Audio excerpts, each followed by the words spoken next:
Das häufigste Argument, seine Übungen nicht zu machen, ist die Zeit, die fehlt. Ist es nicht genial, wenn man Übungen machen kann, gegen die Schmerzen am ganzen Körper und gleichzeitig sein spannendes Buch weiterlesen kann? Wenn du noch einige Übungen mehr gegen Schmerzen am ganzen Körper während des Lesens kennenlernen möchtest, dann bleib bitte jetzt dran. Wir beginnen erstmal mit der Wirbelsäulenübung. Die ist dafür da, dass die angespannten Rückenstrecker hier unten im tiefen Bereich, dass die sich auflockern. Die sind deswegen immer so angespannt bei den meisten Menschen, weil durch das Sitzen der Hüftbeuger vorne zu kurz ist. Der zieht den Rücken nach vorn und das muss gegenspannen. Und das lösen wir jetzt auf. Geh am besten in diese Position, die Ina zeigt, nimm die Füße aneinander. Und eine Grundposition ist, dass du erstmal mit 90 Grad anfängst. Geh mal mit den Füßen ein bisschen zurück, Ina. Ja, dass du hier einen Winkel von 90 Grad hast. Das ist so die Anfangsposition und enger sollte der Winkel auch nicht sein.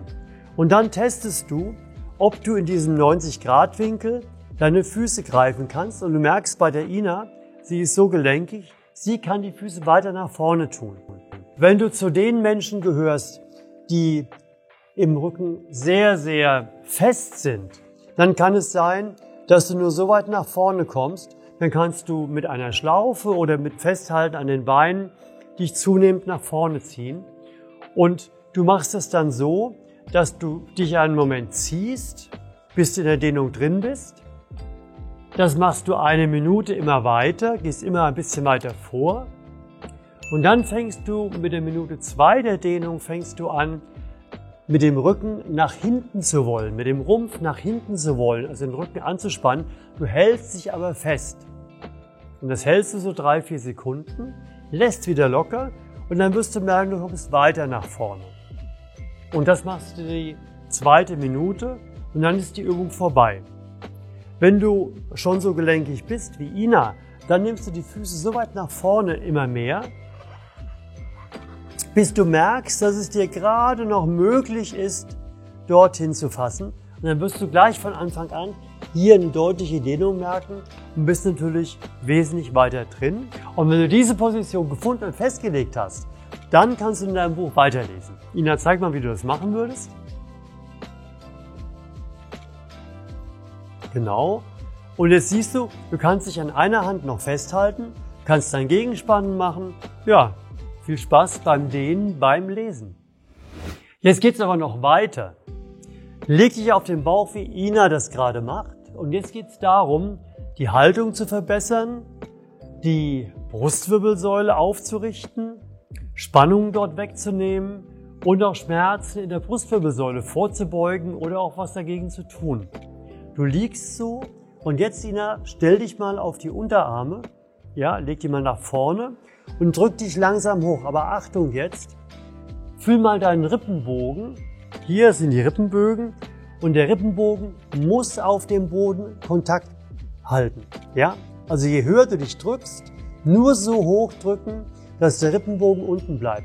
Das hat den Effekt, dass die Lendenwirbelsäule und der Bereich des Rumpfes, der damit zusammenhängt, unten bleibt und nur oben drüber überstreckt wird. Also für die Brustwirbelsäule die ganze Übung ist. Wenn du das eingestellt hast, bist du soweit? Ja? Dann dehnst du erstmal wieder rein, spannst dann gegen, indem du mit dem Rumpf die Arme gegen die Matte drückst. Ja, und in diesem Ablauf, ab einem bestimmten Zeitpunkt, kannst du dein Buch dazu nehmen und kannst lesen. Und während des Lesens kannst du immer weiter dich hochdrücken, aber immer wieder darauf achten, dass der Rippenbogen bitte in Kontakt mit dem Boden bleibt. Die nächste Übung ist für die Knie und für die Fußgelenke. Geh mal in den Fersensitz, Ina. Wenn du das kannst, dann geh direkt dort rein.